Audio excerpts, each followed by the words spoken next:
Kisah ini kok nggak ada di zaman Nabi? Emang nggak ada. Tapi sebelum Nabi ada yang lebih parah lagi. Seorang pelacur, maka si perempuan itu jadi wali Allah Pak langsung. Karena wali Allah itu pintunya satu, diampuni oleh Allah. Dan di hadis itu dikatakan, Allah mengampuni si perempuan. Benar gak? Maka dia diampuni, saat itu dia jadi wali Allah. Maukah kamu jadi wali? Mau gak jadi wali? Nih beliau lagi ngomong nih misalnya nih, mau gak jadi wali? Mau? Yang bisa memandang Allah nanti cuma wali Pak. Yang bisa naik Firdaus Al-A'la itu cuma wali. Mau gak jadi wali Allah?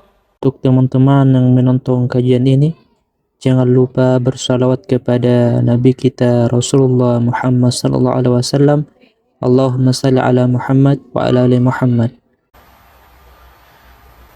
Beliau menyebutkan qala Allah Ta'ala ala inna awliya Allah, ketahuilah sesungguhnya wali-wali Allah. Ini pembukaan dari kitabnya. Jadi dia menukil satu ayat dari surat Yunus ayat 62 ya. Ala inna awliya Allah, ketahuilah. Jadi ini penegasan. Allah sedang ingin memberitahu kita dengan serius. Setelah menggunakan kata ala, ketahuilah, litanbih, lalu beliau menggunakan, Allah menggunakan kalam huruf inna untuk taukid, sesungguhnya. Jadi Allah serius ini ngomong.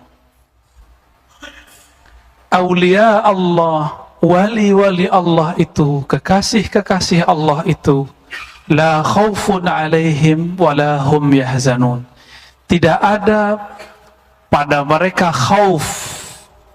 Apa arti khauf? Takut. Tapi bahasa Indonesia takut itu beda lah ya. Takut bahasa Indonesia terlalu sempit. Nggak ada lagi artinya apa ya? Khauf. Khauf itu kalau boleh diartikan secara bebas, kegalauan terhadap masa depan. Itu khauf. Khauf juga bisa diartikan putus asa kepada rahmat Allah. Sudah dua. Khauf juga diartikan berburuk sangka kepada Allah Subhanahu wa ta'ala. Maka wali-wali Allah itu karakter di dalam rohaninya itu tidak ada kata khauf. Wala hum yahzanun, tidaklah mereka hazan, yahzan, kata kerja sedang ya, fi'il mudhari'. Tidaklah mereka merasakan hazan, kesedihan.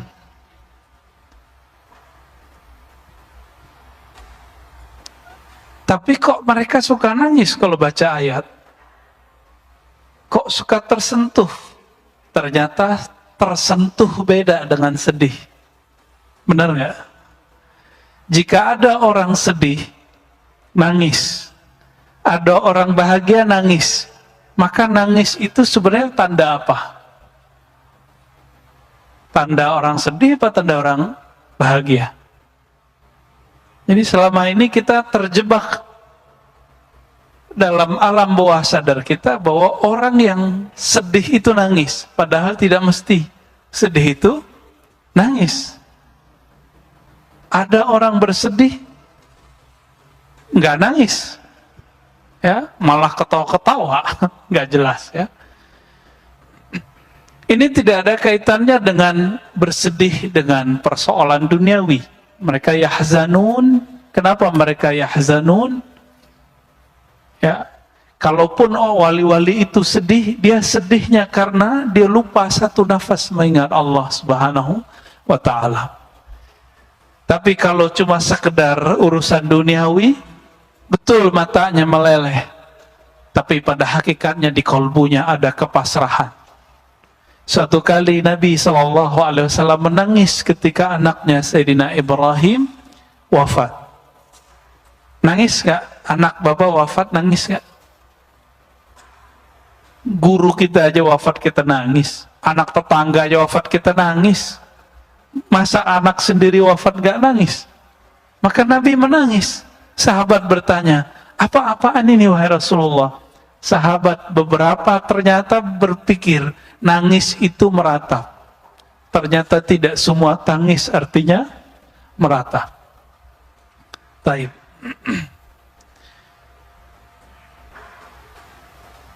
Imam Al-Qushairi menyebutkan sanadnya dari gurunya. Jadi beliau ini seperti Imam Bukhari juga. Jadi punya sanad sendiri ke Nabi.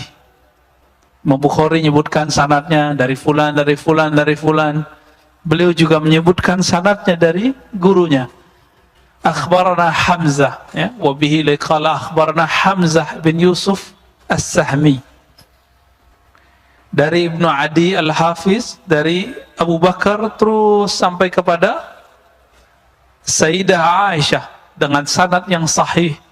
Anna Nabiya sallallahu alaihi wasallam bersabda, kita ringkas sanadnya. Yaqulullahu ta'ala man adza li waliyan, man adza waliyan, tidak pakai li di sini. Siapa yang menyakiti waliku atau seorang wali, faqad istahalla muharabati, sungguh dia telah menghalalkan atau meminta agar dihalalkan untuk berperang denganku. Ada yang berani perang Pak dengan Allah? Orang perang sama polisi aja nggak berani sekarang. Walaupun misalnya nggak senang sama polisi nih, nggak berani perang sama polisi. Karena orang kita bukan orang-orang yang dulu pernah wajib militer, benar nggak? Ada yang wajib militer, paling wajib pramuka, bisa perang pakai pramuka. Ya.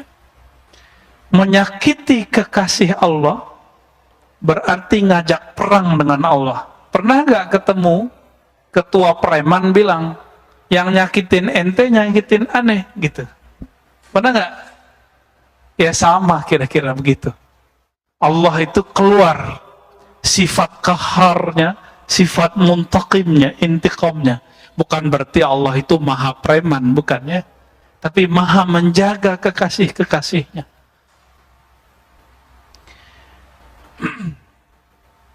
Wa ma taqarraba ilayya al-'abdu bimithli ada'i ma aftaradtuhu alaih.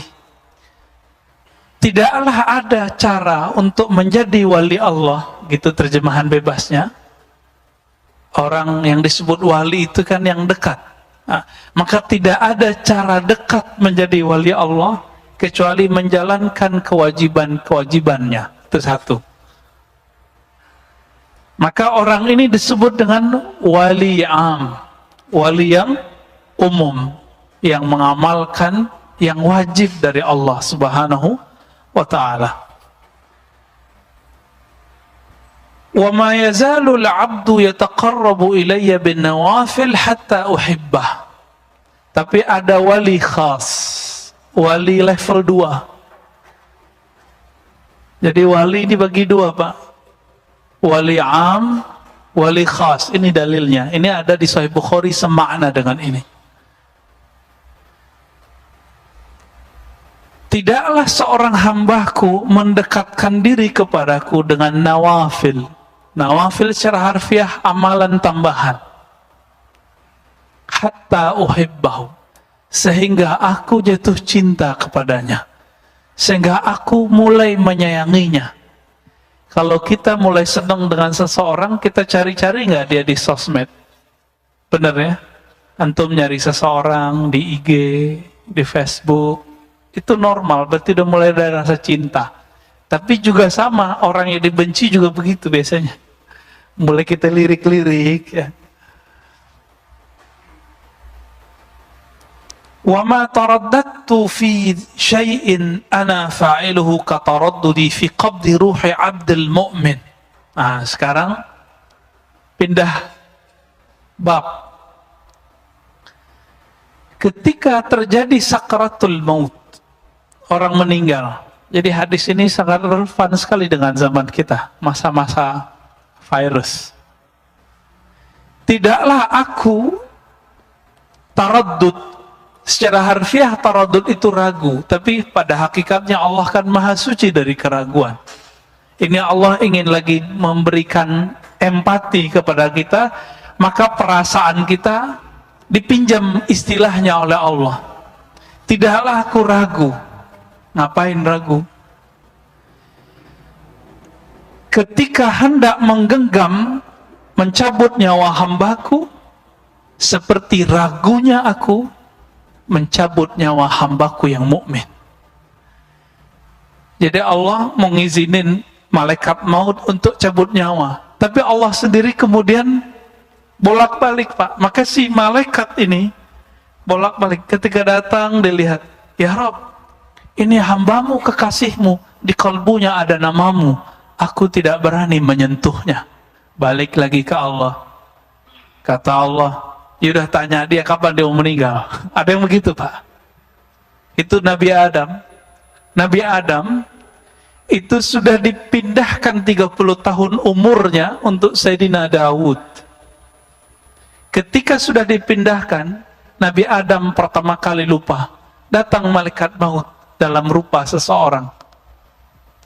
Ditanya, ente siapa? Kata Nabi Adam, saya malaikat maut mau mencabut namamu, mencabut ruhmu. Apa kata Nabi Adam?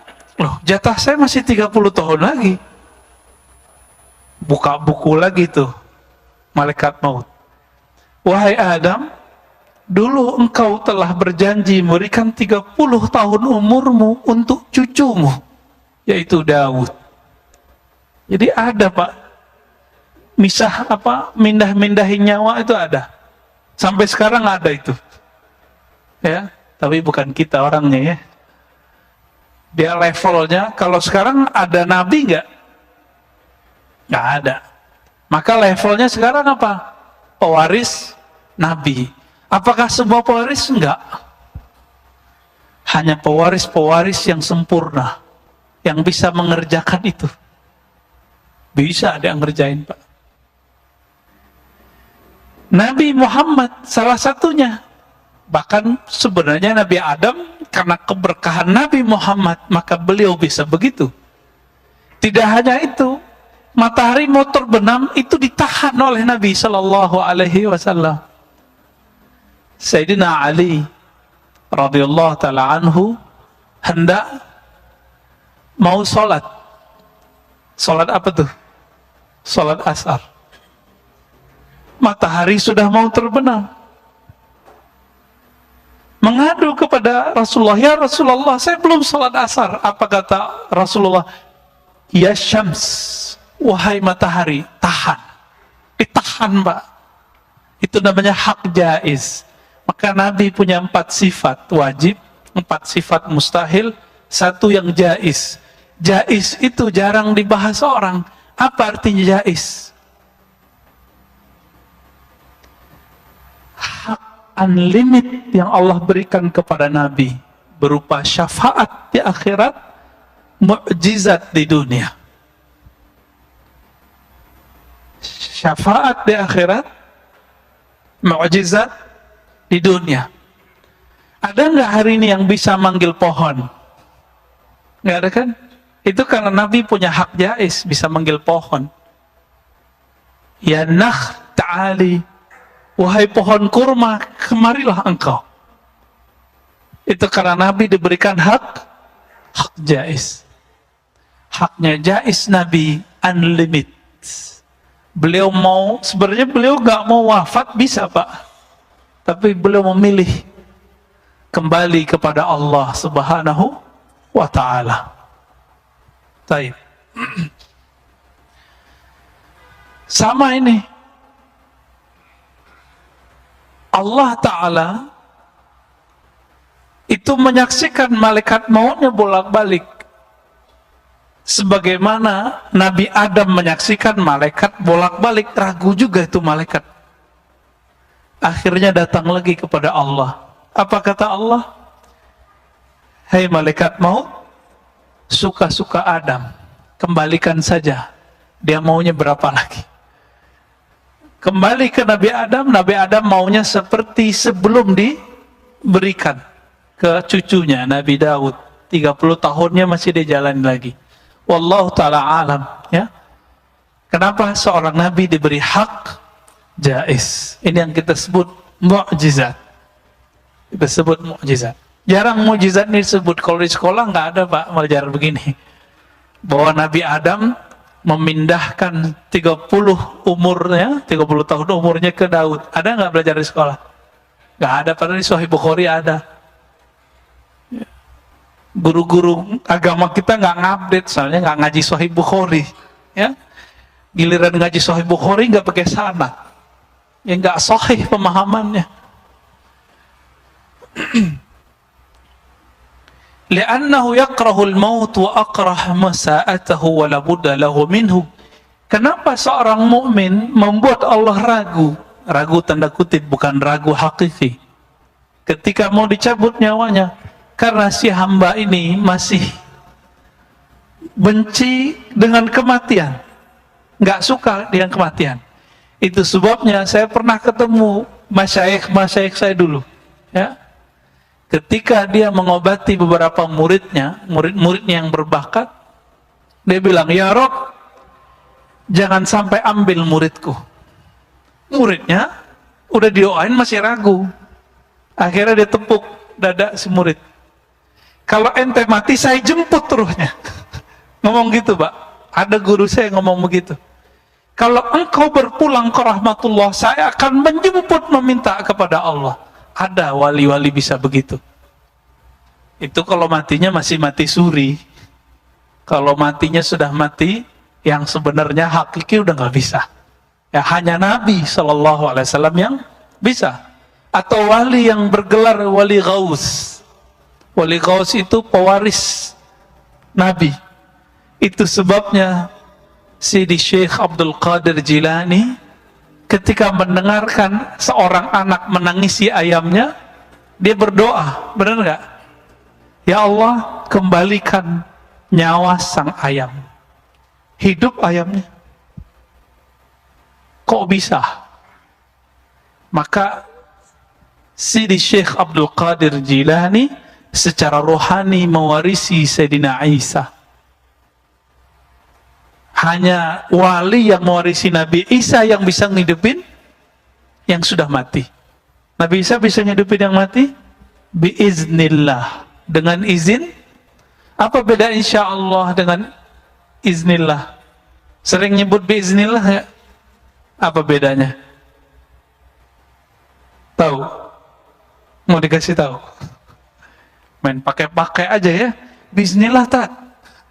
Biiznillah apaan? Insya Allah itu masih ada peran kita di dalam secara zahir.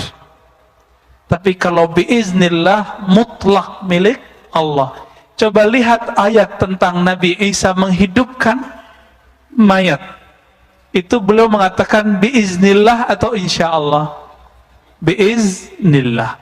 Maka sebenarnya saat itu bukanlah Nabi Isa yang menghidupkan. Seorang wali di hadis Imam Bukhari, tapi bukan riwayat yang ini redaksinya beda. Jika dia sudah dicintai oleh Allah, maka Allah tukar sifatnya.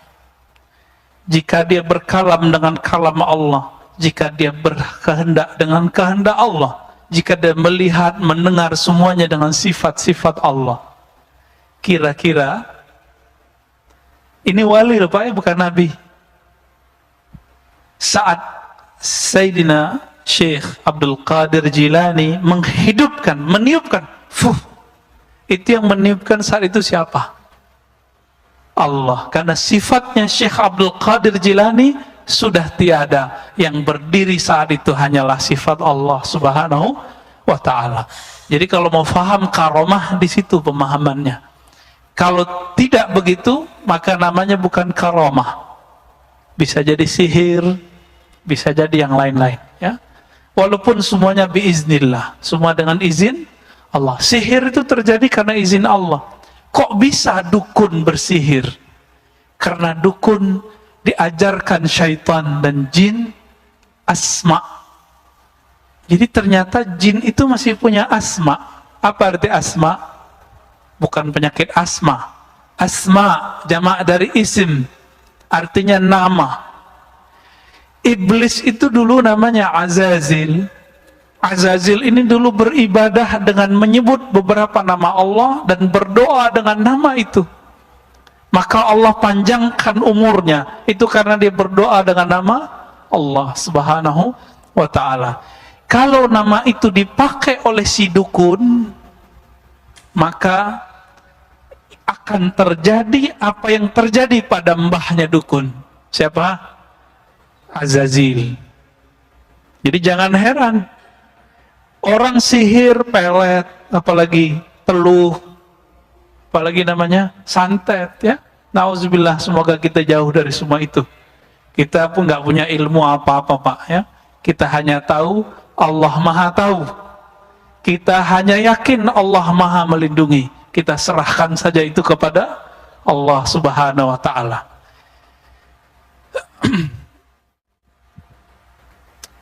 Imam Al-Qushairi menjelaskan, wali itu secara harfiah bisa berarti fa'il, bisa berarti maf'ul. Fa'il yaitu orang yang sibuk beribadat secara aktif, itu wali. Bisa berarti maf'ul, pasif, orang yang sifat-sifatnya sudah diganti oleh Allah Subhanahu wa ta'ala. Saya kalau nerjemahin wali, itu yang kedua, itu yang saya maksud. Seperti yang dimaksud oleh Imam Al-Qushairi. Inilah yang disebut wali khas, wali yang khusus. Adapun yang pertama, yang sibuk ibadah kepada Allah, disebut dengan wali am, wali yang umum.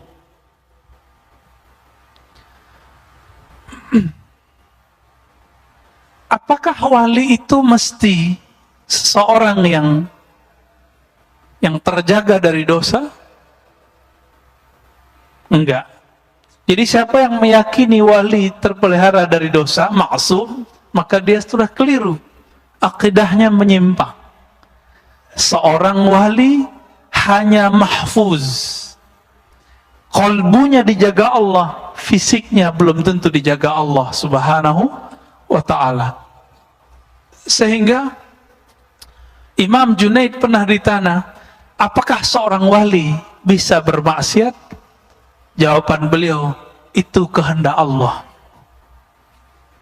Maksudnya apa? Seorang wali tidak bisa mengatur dirinya untuk tidak maksiat, karena itu sudah takdir dari Allah. Tapi seorang wali ketika maksiat, dia tahu cara kembali kepada Allah. Ini bedanya wali sama bukan wali. Ada nggak wali tambah tersentuh dengan maksiat? Banyak. Makanya banyak orang yang sombong dengan taatnya. Itu kalau Allah melirik orang ini akan dibiarkan oleh Allah sejenak bermaksiat. Ketika dia bermaksiat, Allah ambil lagi, lalu dia sadar, ya Rob, ampunkan aku, dan dia bisa nangis. Makanya kadang-kadang kita yang merasa banyak ibadah ini, Allah jebak, Pak, dengan takdir-takdir yang kadang-kadang kita nggak sadar bahwa kita sudah maksiat. Ya. Jadi jangan GR dulu kalau sudah beribadah. Ya, belum tentu jadi wali. Ya. Kadang-kadang ada orang jadi wali bukan karena ibadahnya, dan itu sering. Tapi karena dia meniru sifat-sifat Allah. Ada seorang wali,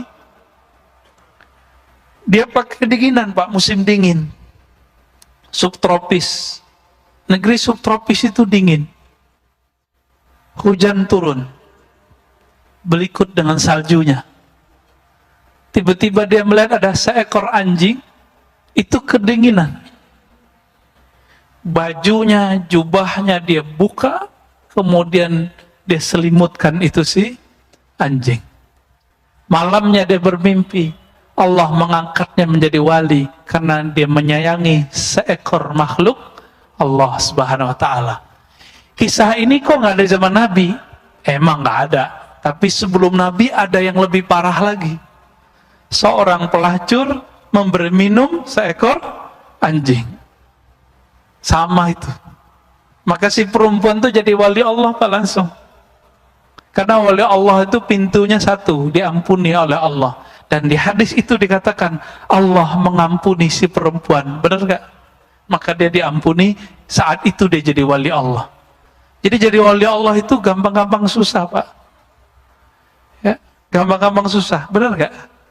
Jadi kadang orang beribadah 10 tahun gak jadi wali Allah. Kenapa? Dia terobsesi dengan ibadahnya, pengen jadi wali.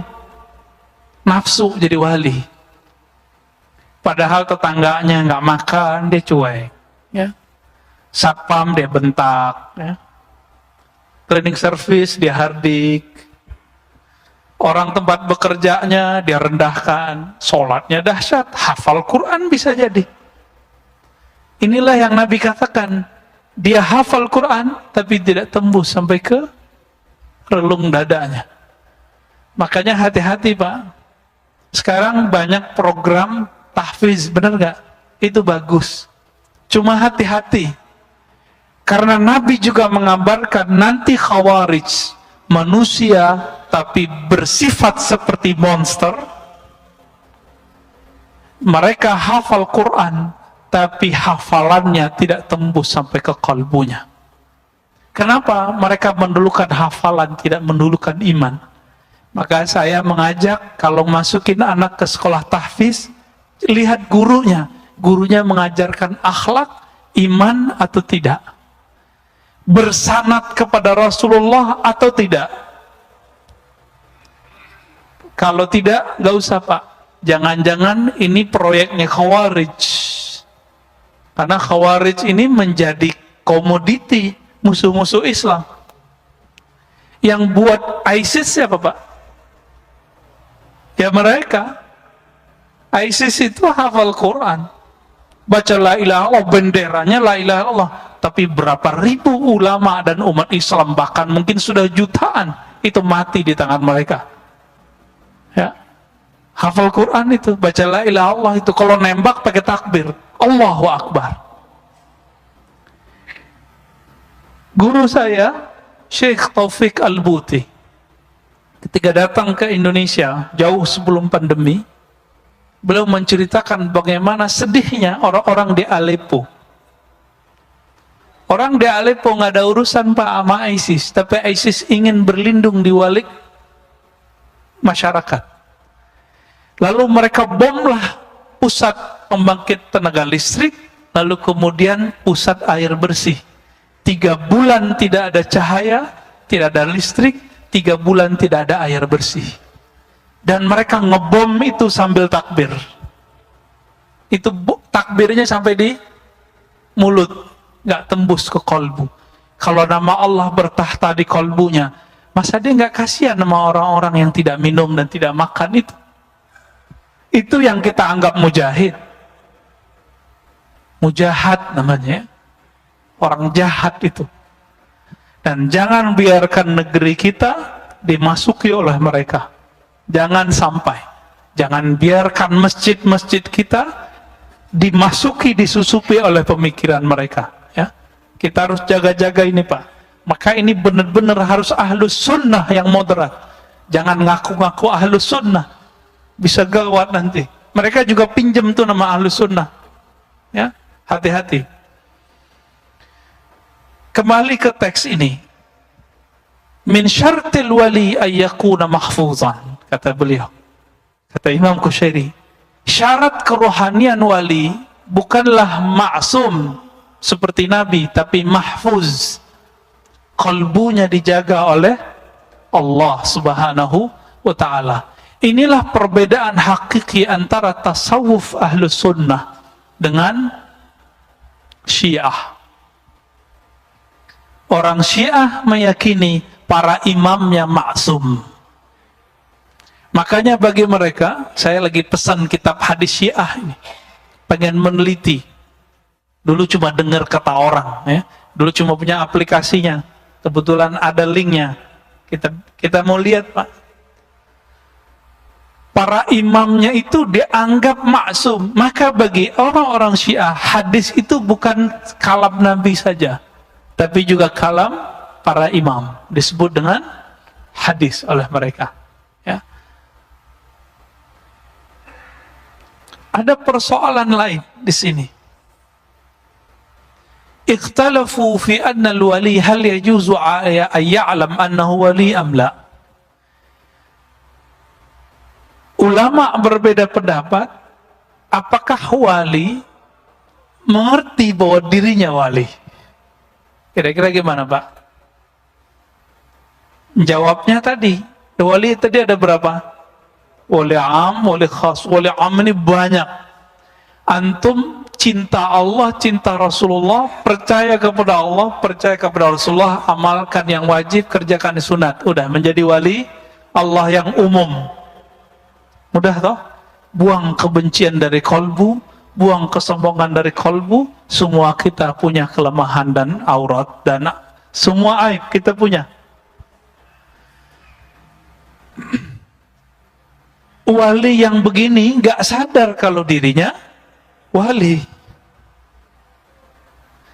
Tapi wali yang khas, yang Allah sudah ganti sifatnya, masa dia gak tahu kalau dia wali? Pasti dia tahu dirinya wali. Sebagaimana Nabi tahu dirinya Nabi. Dalilnya, satu kali Nabi ditanya, ini hadis diriwayatkan oleh Imam Ahmad, Imam Darimi, dan imam-imam yang lain dengan riwayat yang berbeda-beda. Hadisnya Hasan. Al-Hasanu yuhtajju kas-sahih. Hadis Hasan dipakai seperti hadis yang sahih.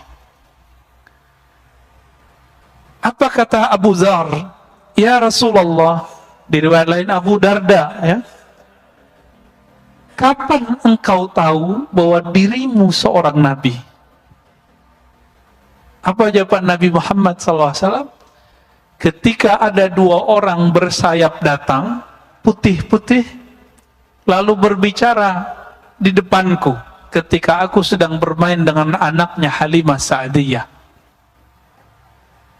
Apa kata satu malaikat? Kata satu malaikat, huwa, huwa, gitu bahasa Arabnya. Apakah dia ini yang dimaksud oleh Allah?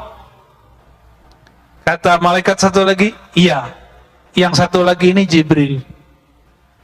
Betul, dialah orangnya. Karena Jibril ketika Nabi Muhammad belum lahir sudah bolak-balik datang ke Aminah mengabarkan, nanti kamu akan melahirkan seorang anak yang Nabi dan Rasul. Jadi Aminah sudah tahu anaknya Nabi dan Rasul. Lalu kemudian apa kata Nabi? Aku dibedah dadaku dan diambil isi jantungku dan dibersihkan. Inilah saat Nabi SAW tahu bahwa dirinya seorang Nabi. Dikiaskan dengan ini, maka wali juga tahu dirinya wali jika dia mengalami proses yang hampir-hampir mirip tapi berbeda. Ya, bisa jadi kalau Nabi kan langsung fisik, jika wali mungkin dalam mimpinya. Ya.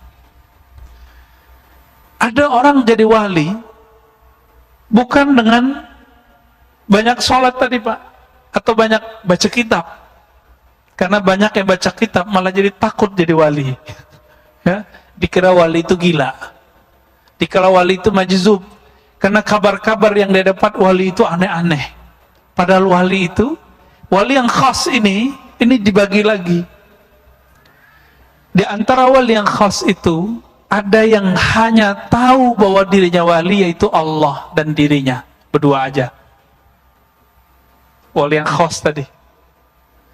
Ada yang kedua, baru kita pakai kaidahnya, la ya'riful waliyu illal wali. La ya'riful waliya illal waliyu. Ya. Tidaklah mengenal seorang wali kecuali dia juga seorang wali. Nah, yang ini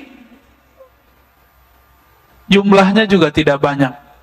Setiap masa paling-paling Allah cuma berikan 124.000, terutama di akhir zaman ini.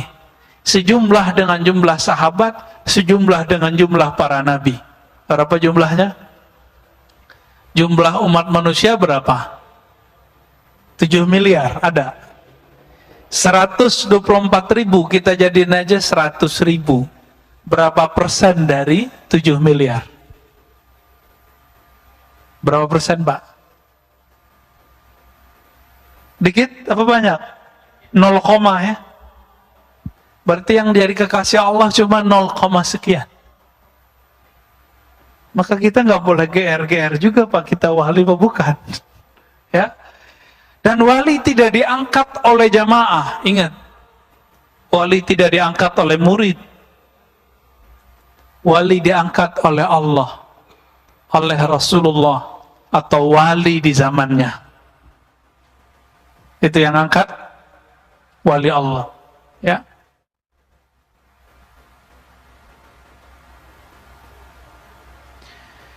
Lalu ada persoalan baru lagi di kitab ini. Apakah seorang wali mesti punya karamah? Keramat bahasa kita. Coba keramat, ini bahasa Arab apa bahasa Indonesia? Keramat Jati, nama bus ya. Ada nama Keramat Jati ya?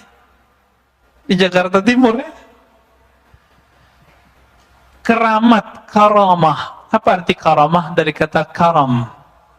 Karam itu artinya kemurahan Allah Subhanahu wa ta'ala. Karena Allah pemurah, maka diberilah karamah kepada kekasihnya. Dengan karamah itulah Sayyidina Ali bisa tidak kesakitan kalau lagi sholat. Dicabut semua busur di punggungnya. Dengan karamah itulah Uwais Al-Qarni, walaupun tidak jadi pergi haji, tapi dia terlihat haji oleh orang.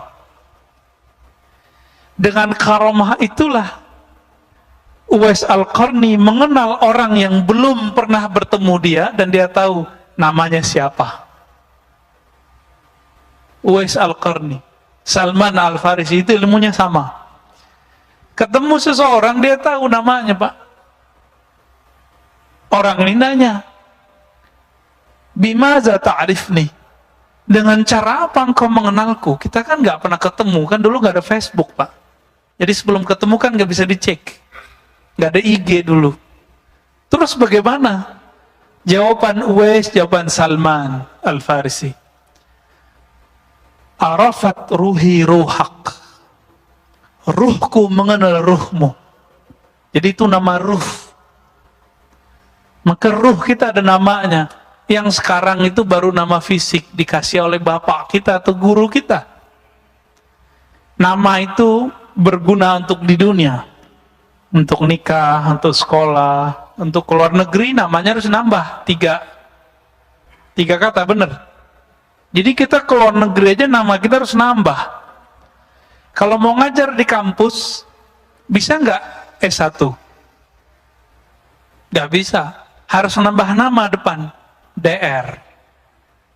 Dari dulu, bukan ya? Jangan ALM, Pak. Almarhum itu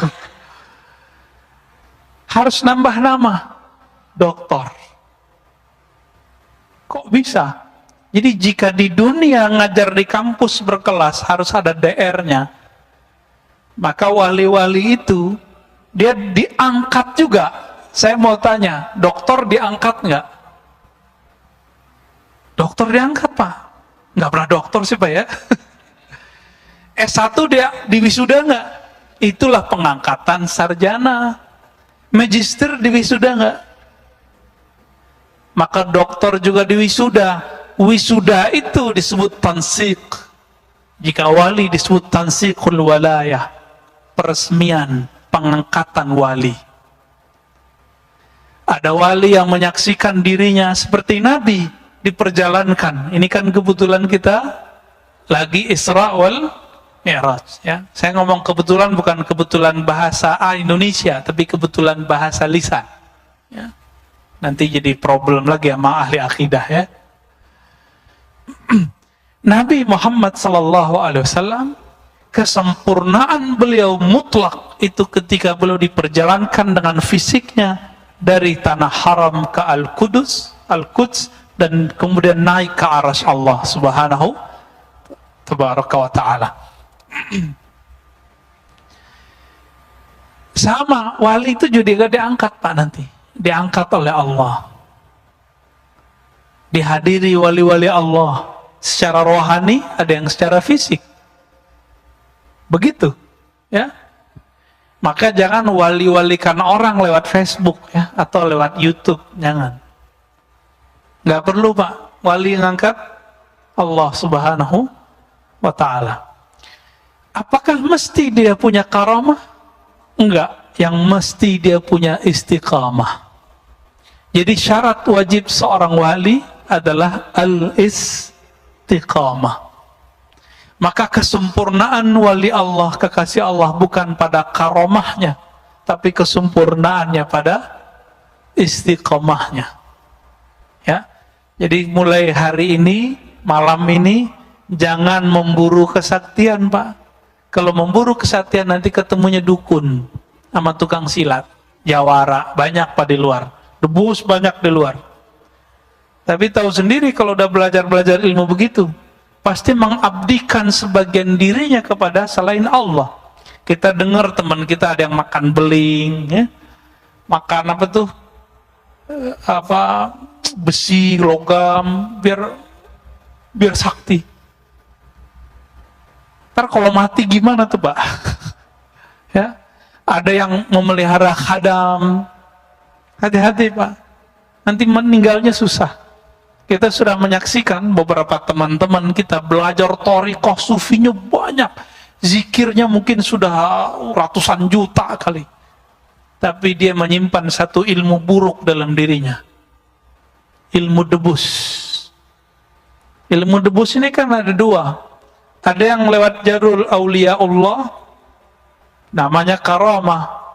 Ada yang jalur aulia syaitan. Dia mengambil jalur ini dan gak pernah dibuang. Apa yang terjadi? Meninggal susah.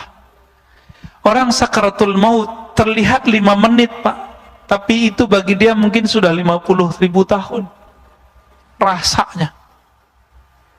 Jadi kalau ada ilmu-ilmu begitu, tobat kepada Allah, minta ya Allah ambil ilmuku. Udah insya Allah Allah akan ambil. Ya, kasihan kita punya badan ini. Nanti ruhnya tergadai terus.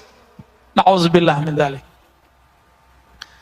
Kenapa? Karena wali tidak mesti punya karamah, tapi wali mesti punya istiqamah. Jadi kamalul wali bil istiqamah, la bil karamah. Kesempurnaan seorang kekasih Allah dengan istiqamahnya. Istiqamah itu bukan rutin tiap hari, tiap malam sholat 1000, bukan. Istiqamah itu terbagi dua. Istiqamah zahir, istiqamah batin. Yang dimaksud istiqamah di sini dua-duanya. Tapi jika tidak, cukup yang di dalam kolbunya. Istiqamah batin. Apa istiqamah batin? Ala bidzikrillahi tatmainnul qulub. Kecuali hanya dengan menyebut nama Allah, kalbu jadi tenang. Maka syarat wali ayyazkurullaha ala kulli ahyani. Dia senantiasa menyebut nama Allah di kalbunya. Tapi kan kita putus-putus Pak. Maka kita doa, coba doa ini dipakai. Sudah hafal. Allahumma inni ala zikrika. Ya Allah, bantu aku menyebut nama. Karena kita tidak sanggup menyebut nama Allah. Karena nama Allah itu berat. Ditimbang dengan langit dan bumi, itu nama lebih berat. Itu sebabnya, Bapak Saudara Allah, jika dengarkan kajian penceramah, ada ceramah itu yang berat tembus ke kolbu. Ada yang kok melayang di telinga hilang. Itu karena si yang bicara di kolbunya ada nama Allah atau bukan nama Allah. Cuma itu. Yang dikalamkan sama, tapi kenapa efeknya berbeda di kolbu kita? Karena di kolbunya ada nama Allah. Semoga Allah melirik kolbu kita dengan rahmat dan ridhonya. Jam berapa Pak Isya kita?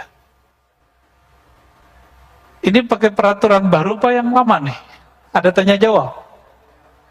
Azan dulu ya? Azan dulu langsung tanya jawab. Baik.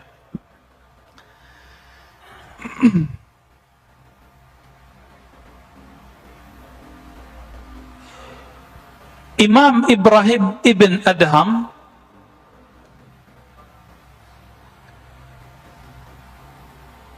bertanya ke muridnya, "Atuhibbu an takuna waliyan?" Maukah kamu jadi wali? Mau nggak jadi wali? Nih beliau lagi ngomong nih misalnya nih, mau nggak jadi wali?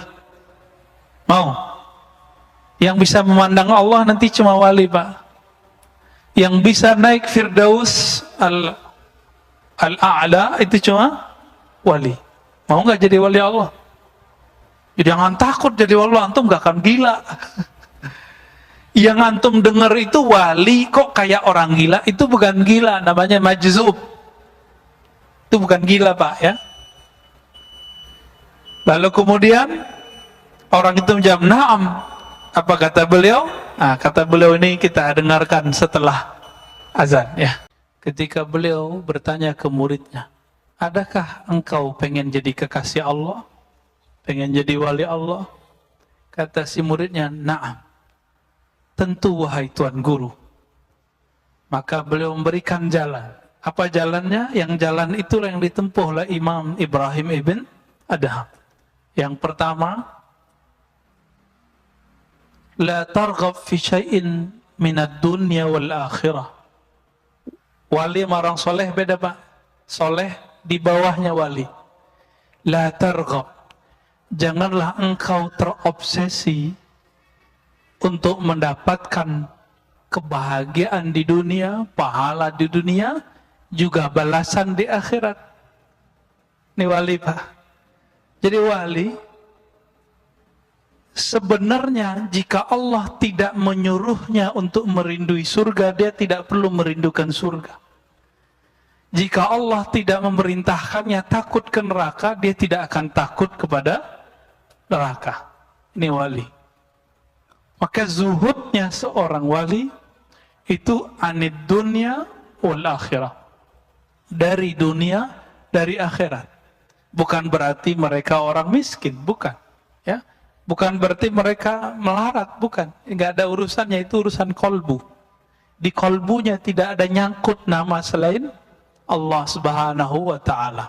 Kalau kita banyak nyangkutnya, Pak, maka belum jadi wali-wali juga, ya. Wali-walian adanya. Wa farrigh nafsaka lillahi ta'ala.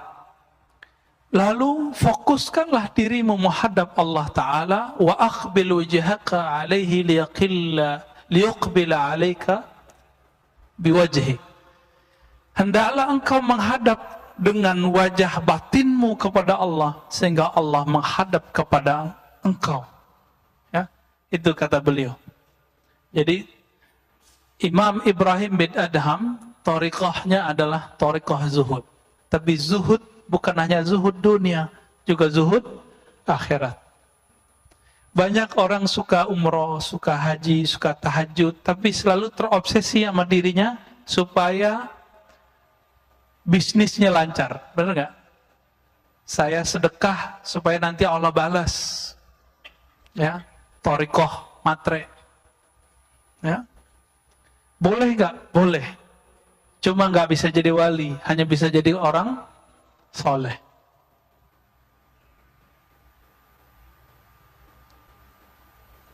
Suatu kali Imam Abu Bakar As-Saidalani ngukir nama gurunya. Nama gurunya Abu Bakar At-Tamastani yang sudah meninggal. Mau buat apa? Batu nisan. Setiap kali dia buat, besoknya hilang. Dia buat lagi, besoknya hilang lagi. Akhirnya ditegur oleh seorang gurunya. Gurunya adalah Abu Yazid, ya, bukan Abu Yazid, ya, nggak disebutkan di sini. Abu Ali Ad-Daqqaq. Ya. Apa kata Abu Ali Ad-Daqqaq? Tahukah engkau, orang yang engkau ukir namanya di kubur itu ingin disembunyikan Allah, sedangkan engkau ingin membuatnya masyhur. Jadi banyak Pak wali-wali itu nggak terkenal, maka orang nggak biasa ziarahi dia, karena dia merasa nggak pantas dia ziarahi. Tapi kata Imam Yahya ibn Mu'az ar-Razi, Imam Salafus Saleh, yang dulu ngomong man arafa nafsahu faqad arafa rabbahu. Apa kata beliau? Al-wali raihanullah fil ard. Wali itu adalah wewangian Allah di bumi. Yashummuhu ibaduh, yang bisa dicium baunya oleh kekasih-kekasihnya. Jadi walaupun gak terkenal, tapi si wali pasti ada yang bisa mengenalnya. Jadi sang wali itu gak akan bisa sembunyi, kecuali wali yang disebut rijal ghaib, wali yang gaib. Dan wali ini tidak banyak, jika dia mulai namanya masyhur, dia minta meninggal di sisi Allah Subhanahu wa ta'ala. Kita sempat tanya jawab, nggak usah ya, udah mau sholat. Kesimpulan kajian kita malam ini, Bapak Saudara Allah, kajian kitab ini ingin mengajak kita supaya menjadi kekasih Allah Subhanahu wa ta'ala. Dan kekasih Allah itu urusannya bukan pada penampilan yang zahir, tapi itu pada urusan kalbu, urusan batin. Maka tambahlah kenal kepada Allah, perbaiki kalbu kita, maka kita akan jadi kekasihnya. Wassallallahu ala nabiyina Muhammad. Assalamualaikum warahmatullahi wabarakatuh.